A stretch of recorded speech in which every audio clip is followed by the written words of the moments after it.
Welcome to the deep dive. Today, we're really getting into something substantial. Yeah, we are. It's the U.S. Army's Field Manual 3.0, the March 2025 version. Hot off the press, relatively speaking. Exactly. And you, our listener, brought this one to us. It's dense. It really is a foundational document. So our mission today is basically to pull out the key stuff, how the Army actually plans and, well, does operations now in this pretty complex world. Right. We're focusing mainly on the big one, large-scale combat, but also hitting competition and crisis because it's all connected. Think of this as the quick guide to Army thinking. Get the core ideas without reading hundreds of pages. Exactly. A focused exploration. We want you to get those aha moments. And the cool thing is, this is their document, straight from the source. Shows how things have shifted since, 2022? Yeah, the last major update, you can definitely see the evolution, likely reflecting, recent events. Okay, so if you want that solid understanding fast, this is the place. Let's jump in. Where do we start? Well, the absolute foundation now is multi-domain operations. That's the lens for everything. Okay, multi-domain. Established in 22, reinforced here. Correct. And in simple terms, it just means they have to think about land, sea, air, space, and cyber. Always together. Not just silos anymore. Definitely not. It's about integration. From the smallest squad actions right up to theater-level strategy, it's all interconnected. So ground troops need air support, need cyber intel, need space assets. Precisely. And vice versa. It's a team effort, truly interdependent. The manual hammers that home combine arms at all levels. Makes sense. You can't fight effectively otherwise today. You really can't. Yeah. Now, even though a lot of what the Army does day to day is, below actual armed conflict. Like training, partnerships. Right. Exercises, security cooperation, all that. The manual is crystal clear. The main focus, the readiness driver, is still large-scale combat operations, LSCO. Preparing for the big one, even if it's not happening right now. That's the strategic underpinning, because the U.S. retains that option, that capability, when vital interests are threatened. And this ties into deterrence. Integrated deterrence, yeah. It's not just about preventing state-on-state war. It's also about limiting what adversaries do below that threshold. The gray zone stuff. Right. Like cyber attacks or major info campaigns. Exactly. Countering those malign activities, the Army sees a role there too. Okay. What about when things do kick off? Initial stages. Big emphasis here. Those first units deploying in, they need to be highly self-sufficient. And crucially, gather their own intelligence. Because they might be out there alone for a bit. Potentially, yeah. Forward station forces especially. They might be defending key spots, joint bases, kind of in relative isolation early on, facing serious threats. Like massed long-range fires. That's a major concern highlighted. Massed fires, even the potential for WMD use in LSQO. It's a tough environment. So how do they counter that? The manual stresses dispersion, don't be an easy target. Deception, confuse the enemy. And rapid maneuvers, stay mobile, evade attacks. Spread out, be tricky, move fast. Got it. That's the essence. And another thing, those old lines between offense, defense, stability ops, they're blurring. Right. Higher up the chain, you might be doing all three at once. Very likely, yeah. At the higher echelons, it's simultaneous, as layers of complexity. Undeniably complex. How do they manage that complexity? Levels of warfare. Exactly. National strategic, theater strategic, operational, and tactical, the standard framework. But the manual really spotlights the operational level. That's the bridge, right, between the big strategy and the ground tactics. Precisely the linchpin. Operational commanders need to get both the strategy from the top and the tactical realities. Plus, know what joint partners and allies can do. Translating policy into action. Couldn't say it better. And it's not just about winning battles, it's about consolidating gains, continuously. Even during competition. Before fighting starts. Yes. Competition, crisis, conflict. You're always working to make successes stick, setting conditions for long-term stability. Which might even mean, temporarily, military governance. It could, yeah. In occupied areas until civilian authorities are ready. It's about the end state, not just the fight. And the Army sees its unique role here as land power. Fundamentally, yes. The ability to operate anywhere, any weather, among the people. To hold ground when air or sea are contested. Plus their own fires, EW, air defense. Absolutely vital contributions to the joint fight, but they also recognize the other domains. Like maritime. How's that fit? Increasingly important. The manual notes how land-based fires and air power can seriously impact sea control, and of course, cyber and the electromagnetic spectrum. EMS. Crucial. Totally. Leaders need to understand signatures friendly and enemy, integrate cyber and EW planning from the very start. It's non-negotiable now. So total situational awareness across all domains is key. Paramount. It's all about creating and exploiting advantages, physical, informational, and human. Physical like position, info like better decisions, human like morale and will. That's the triad they focus on. Generating and exploiting those advantages is how they plan to win. Okay, foundations laid. How do they actually generate that combat power using those advantages? Through the 6 warfighting functions, these are the building blocks. Command and control, movement, maneuver, intel, fire, sustainment, protection, the classics. They are, but the key is their interconnectedness. They're not separate pillars. They all enable each other, relevant for everyone, every unit. So logistics isn't just support, it enables maneuver, which needs intel. Exactly. Sustainment enables movement. Movement relies on intel. Intel informs fires. Protection underpins it all. It's a dynamic system. And movement and maneuver is still central, getting that positional advantage. Still absolutely key, including force projection getting there in the first place. Makes sense. And information.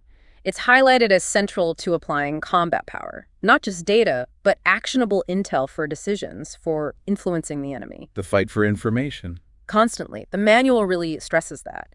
It also mentions, kind of sobering, the huge ammunition consumption expected in LSCO. Which circles back to sustainment being critical. Hugely critical. And always, the environment, terrain, weather, enemy actions constantly impacts mobility and combat power. You can't ignore it. The constants of warfare, almost. Pretty much. The manual also flags adversary information warfare pretty heavily. Not just during conflict. No, continuously. Yeah. Peer threats use cyber, EW, psych ops aggressively, trying to influence populations, decision makers, even inside the U.S. Sobering is the right word. Happening now. It is. And tied to that are their A2AD strategies, anti-access area denial. Using long-range fires, air defenses, EW to keep us out. Exactly. Limit our freedom of action, deny entry, while also creating sanctuary for their own key forces and assets, physically and non-physically. Deny us, protect themselves. Yeah. A core part of their approach. It seems to be, which highlights joint interdependence again. The Army needs the other services. For strategic lift, joint fires. Definitely. And the Army provides ground-based fires, AMD, cyber, EW support back to them, plus that unique role of setting and sustaining the theater, the bedrock for the joint force. The two-way street. Absolutely. Air enables land. Land enables air securing bases, for example. The manual mentions land enabling space, too, though less specific on the how. Interesting. What about forward forces? Crucial. Forward networks, forward troops. They add defensive depth, speed up RSOI. RSOI reception, staging, onward movement, and integration. Getting forces ready to fight. Right. And forward presence limits how much ground you might have to regain later. These are supported by strategic support areas outside the theater for readiness and training. A global network. Essentially, yes. Then it touches on echelons. Core as a tactical HQ focused on convergence. Convergence again. We need to unpack that. We do. And the division as the main tactical warfighting unit, commanding brigades, integrating those multi-domain capabilities. And special operations, ARSF. Yeah, RSF. Using their unique space and cyber tools to shape the environment, set conditions, different command elements like TSOCs, SOJTFs for specific missions. Okay, convergence. You mentioned it. The manual highlights it. What is it, practically? It's really central to this 2025 update. Think of it as higher and lower echelons, plus joint partners, synchronizing effects. Multiple domains, land, air, sea, space, cyber, hitting the enemy in a coordinated way. More than just simultaneous attacks, it's about the combined effect. Exactly. Creating disruption or defeat that opens a window for friendly forces to exploit. Fast. Requires intense synchronization. Targets, objectives, timing. Meticulous planning, yeah. Yeah. Enduring effects, simultaneous, sequential. You have to consider how they interact.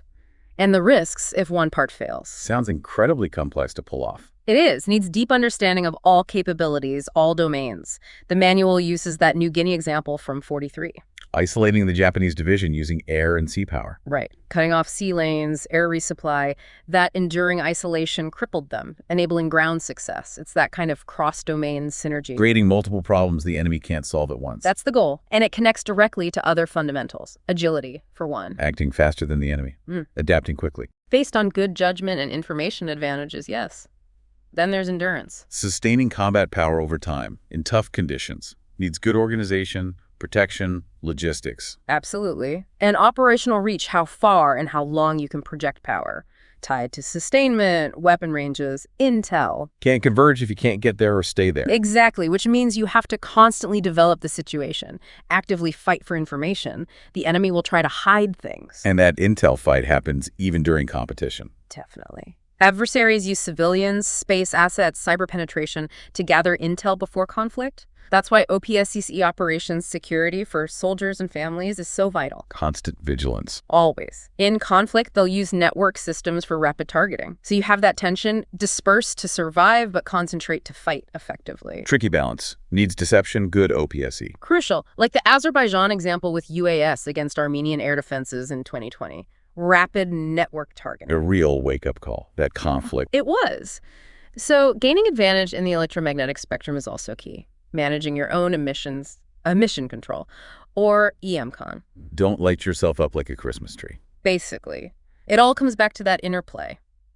Physical, human, information dimensions. Actions in one ripple through the others. And the human dimension, will, leadership, morale, is ultimately decisive. A holistic view. Very much so. Even basic things like making initial contact with the right size force. Right. Based on what you know, how confident you are. Don't bite off more than you can chew or send too little. Right. The aim is always imposing multiple dilemmas on the enemy. Complicate their choices. Seize the initiative. Use multi-domain ops. Use deception. Which leads to the defeat mechanisms. Yes. Destruction, dislocation, isolation, disintegration. Breaking the enemy down in different ways. Disintegration sounds powerful, attacking their cohesion. Exactly. Preventing them from functioning as a whole. It can have ripple effects up and down their command structure. Very effective if you can achieve it. And you need to think beyond your own little area. Areas of influence, interest. Yes, consider factors outside your boundaries, across all dimensions, all domains. Within the fight itself, deep, close rear operations are still relevant concepts. Positioning command posts for integration, especially where you expect friction. Right. And managing main and supporting efforts. Plus, the critical role of reserves. Uncommitted forces for that decisive moment. Held back because of uncertainty. Precisely. Reserves give commanders options when the situation clarifies or a vulnerability appears. Okay, that covers the general and LSCO fundamentals. Yeah. What about operating below armed conflict, that competition phase? Well, adversaries aren't sitting still. They're using all their tools, diplomacy, economics, like China's Belt and Road, information ops to gain influence, weaken our partnerships. It's a constant push and pull. And the Army assumes constant observation by peers. Space, cyber, they're watching our bases, our networks, always. So even in quote-unquote peacetime, it's an intel game. Absolutely. So Army activities focus on military engagements, security cooperation, and theater setting. Theater setting, getting the stage ready, just in case. Exactly. Preparing the ground. Needs diplomatic agreements for access ports, airfields, and info ops to counter their narratives. What does theater setting look like? Exercises. That's part of it. Deployment exercises, surveying assembly areas, hardening facilities, maintaining pre-positioned stocks, APS, all that readiness and enabling rapid response. And it's not just military.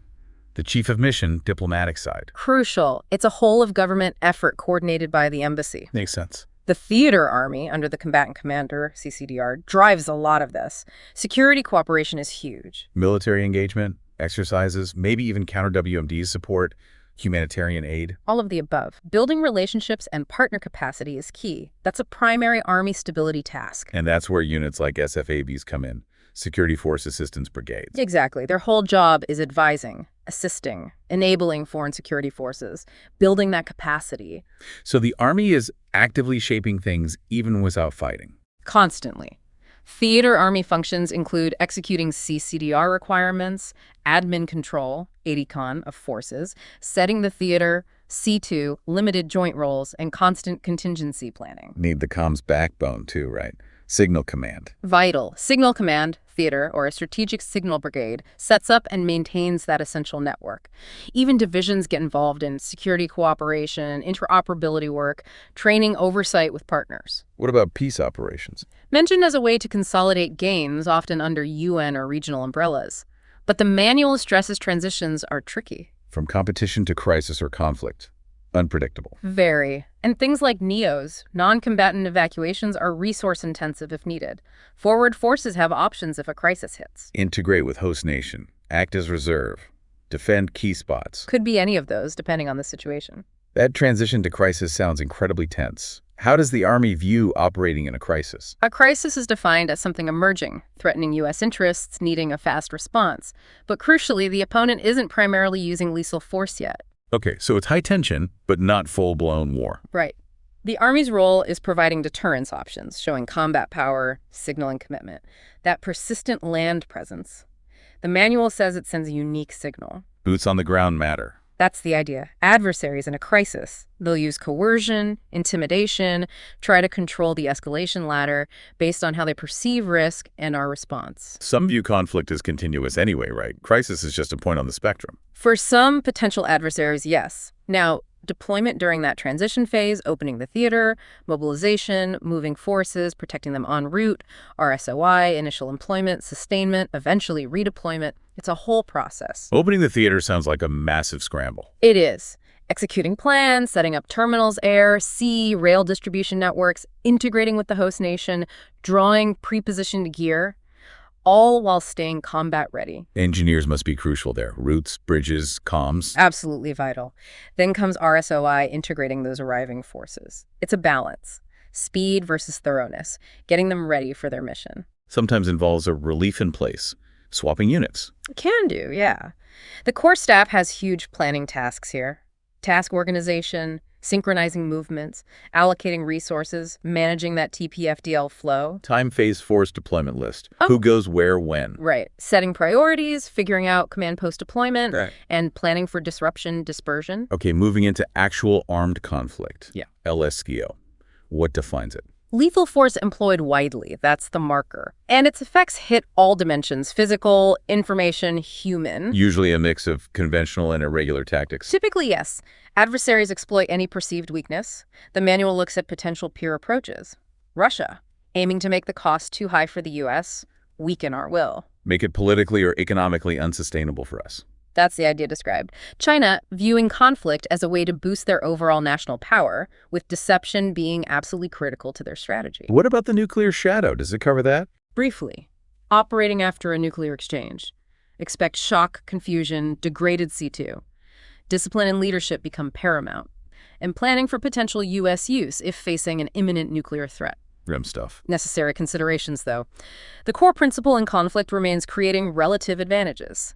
Don't attack strength directly. Combine your strengths across domains to create cascading dilemmas for the enemy. Physical advantage needed to take ground, control LOCs, protect stuff. Crucial. And mutual support between units. Needs good comms, coordination of maneuver, and fires. Integrating conventional and SOF is key, too. Using those SOFLEs liaison elements at core and division. Primarily, yes. Higher HQs have to actively support subordinates, avoid tunnel vision.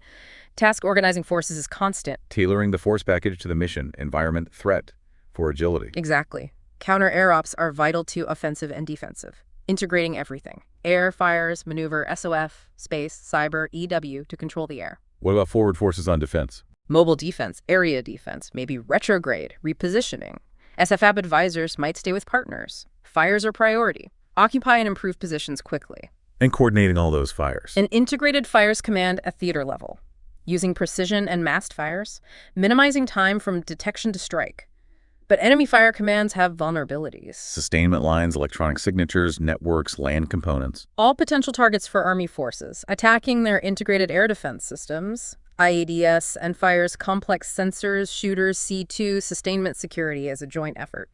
SOF deep, joint effects from space, cyber, EW. Sustainment itself needs enabling, right, from Yeah. other domains. Absolutely. Air, sea, space, cyber all help keep supplies flowing. Balancing protection and responsiveness. OPSE and survivability for logistics are huge. And planning for losses, reconstitution. Gotta plan for it. Heavy losses are possible. Need plans to rebuild units' combat effectiveness. What about big maneuvers, like Inshan? Operational level turning movements, high risk, high reward, surprise, bypass defenses, cut LOCs. The manual revisits defeat mechanisms again here, Destruction, dislocation, isolation, disintegration. providing a bit more detail on how they complement each other. Maneuver forms like penetration, envelopment, turning movements aim to avoid strength, hit flanks. Needs stealth, speed, deception, risk-taking. Recon is key to enable that. Critical. Recon enforce larger units testing the enemy. Special Recon SOF deep in denied areas for strategic operational info. Counter mobility to stop them, mobility to help us move. Standard engineer tasks, but vital. Breaching, clearing, gap crossing, building roads, airfields. What about typical enemy offensives? How might they look? Concealing the main effort with fixing attacks, isolating forward units, using fires and EW against C2, reinforcing success rapidly for penetration, mobile forces for exploitation, massing fires, using info warfare, maybe chem weapons. A coordinated assault. How does the Army defend against that? The defensive framework. Deep, close, security area and main battle area. Rear. Synchronizing multi-domain effects. Deep ops hit their follow-on forces, support. Security area buys time, wears them down.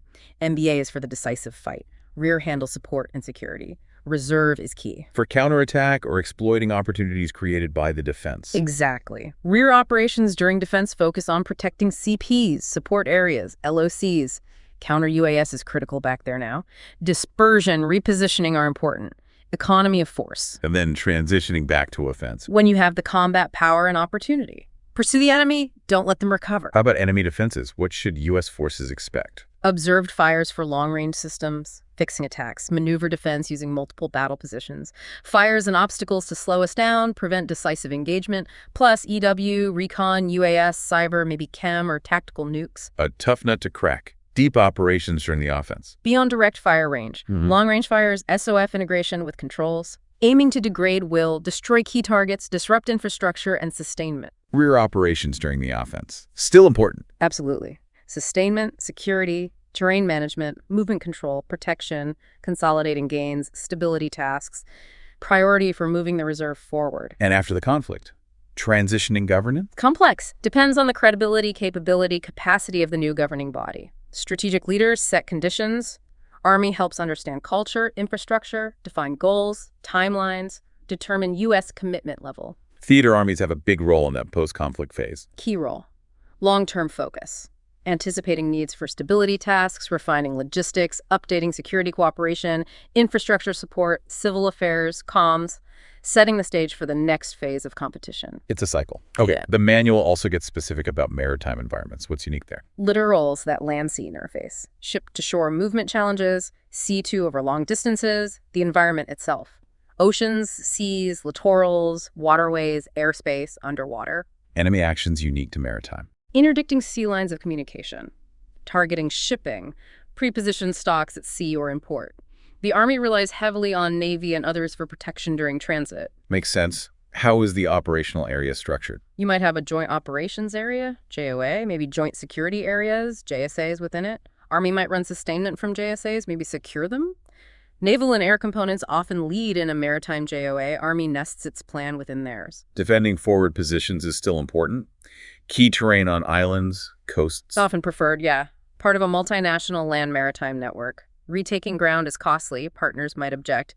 Needs integrated air maritime assets for movement and sustainment between land masses. Army air and missile defense, AMD, must be huge here. Critical. Protecting forces, ports, infrastructure from diverse air missile threats. Needs good data links, early warning, long-range surveillance. What about forcible entry? Taking ports, airfields? Army plays a role. Seizing lodgements, amphibious ops ship to shore, integrating with Navy, beachheads, logistics, detainees, complex stuff. Sustaining operations is tough logistically. Very. RSOI challenges. Protecting forward forces, ports, sea lanes. Army watercraft are essential for intra-theater movement, not strategic lift usually. Connecting strategic sea lift to the land fight. Army engineers helping with port facilities. Often work with Navy CVs, yeah. Army watercraft also do inter-island transport. Might need to prioritize assets. Depends heavily on host nation access and infrastructure. Even small raiding craft for resupply. Okay, underpinning all of this, command and control.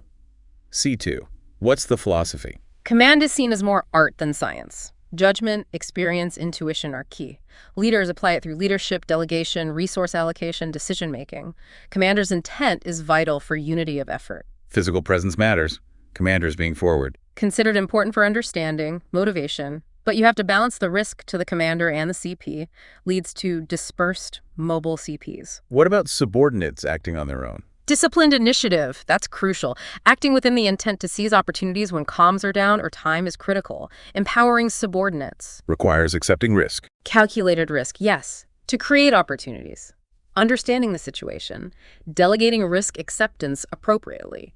Aware of cumulative risk across the force. And the operations process plan, prepare, execute, assess. Still the fundamental framework. Understanding across human, physical, info dimensions, and all domains is the bedrock. It's continuous, iterative. Leadership is called out as decisive. The most decisive element of combat power. Leading by example, quality of guidance, actions during execution. Commanders focus on the decisions only they can make. Tactical patience sometimes. And sheer will to overcome friction. Developing subordinate leaders is key then. Critical. Training that fosters independent thought, initiative within mission command. How about communication? Written versus oral orders. Written for clarity, consistency. Oral often needed during execution faster, allows interaction. Face-to-face is best, but not always possible. Tactical radio, leaders bearing, tone become vital. Working with partners requires specific skills. Shared understanding, common commitment, needs cultural savvy, social skills. It all rests on quality leader development and tough, realistic training. The manual appendices cover more detail. Command relationships. Yeah. Appendix B clarifies command versus support, joint relationships, COCOM, OPCON, TACON support versus Army relationships, command, OPCON, TACON, ADACON, and Army support types, DS, GSR, GSR. Explains ADCON under Title 10. Coordinating authority, TACO, training authority. Reserve component relationships pre- and post-mobilization, multinational structures, lead nation, parallel, combination, NATO terms too. Very detailed breakdown of who controls what, how. And Appendix C, contested deployments. Super relevant now. Unit considerations when deploying against a peer threat actively trying to stop you. Threats during competition, crisis, conflict. Yes. Cyber on civilian infrastructure, strikes on defense comms, disinformation, undermining support, need mitigation plans, understanding civilian limits, coordinating with transport and local authorities. That old idea of a safe rear area for RSOI is gone. Completely gone. Long-range strikes mean deployments might be disaggregated, RSOI disrupted, host nation vulnerabilities matter too. Theater Army has led RSOI responsibility. Needs secure comms. Yes. Across a distributed footprint, units provide port support, might have to retask people if gear is lost en route. Could also be tasked with Homeland Defense or DSCA simultaneously. Possible. Adds complexity. Defines Homeland Defense versus defense support of civil authorities, which can include Guard under Title 32. Bottom line, need to train and prepare specifically for contested deployments. Wow, okay, that was a lot. An incredibly detailed picture of Army ops today. It really is. FM30 shows a doctrine grappling with immense complexity.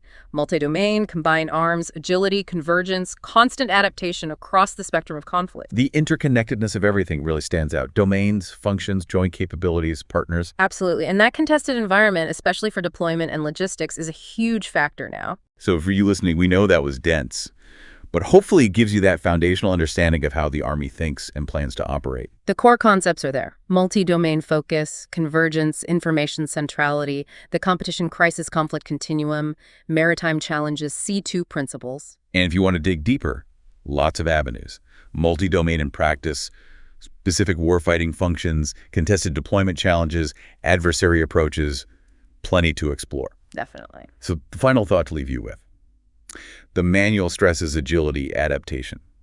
Given how fast technology is changing AI, robotics, networks, how might that accelerating change, challenge, or reshape these very concepts in the next few years? That's the multi-billion-dollar question, isn't it? How doctrine keeps pace with technology and the changing character of war, something the Army is constantly wrestling with.